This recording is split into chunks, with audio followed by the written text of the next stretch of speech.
స్వర్గీయ వంగవీటి మోహన్ రంగ గారు విగ్రహావిష్కరణ జరిగి సుమారు 3 ఏళ్ళు అవుతుంది.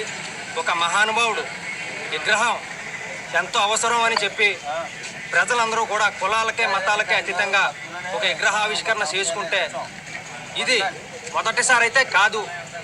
మాకు పూర్తి నమ్మకం ఉందని మొన్న కొత్తపల్లి ఎస్సీ గారితో, మేము పిఠాపురం సిఏ గారితో కూడా చట్టం మీద న్యాయం మీద మేము ఇంకా నమ్మకంగా ఉన్నాం కాబట్టి ఆ రోజు మేము వాళ్ళకి గౌరవించి ఆగటం జరిగింది.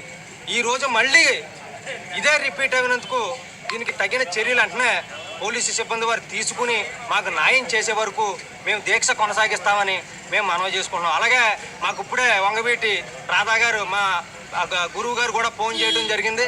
సాయంకాలం 5 గంటలకే ఆయన రావటం జరుగుతుందని చెప్పారు. ఎట్టి పరిస్థితుల్లో మీరు ఆగకండే ధర్నా కొనసాగించండి అని చెప్పారు. మేము ఆయన మాటల మేరకు మేము ఖచ్చితంగా ఈ ధర్నాను మేము కొనసాగిస్తాం. పోలీసు సిబ్బంది కూడా మాకు సహకరించి నిందితుడిని వెంటనే పట్టుకుని శిక్షించాలని కోరుతున్నాం. మీరు చెప్పారండి, మేము ఎప్పుడు చట్టం మీద న్యాయం మీద మాకు నమ్మకం ఉంది కాబట్టి ఆగాము. ఆ నమ్మకాన్ని మీరు నిలబెట్టుకోలేదండి అయ్యా.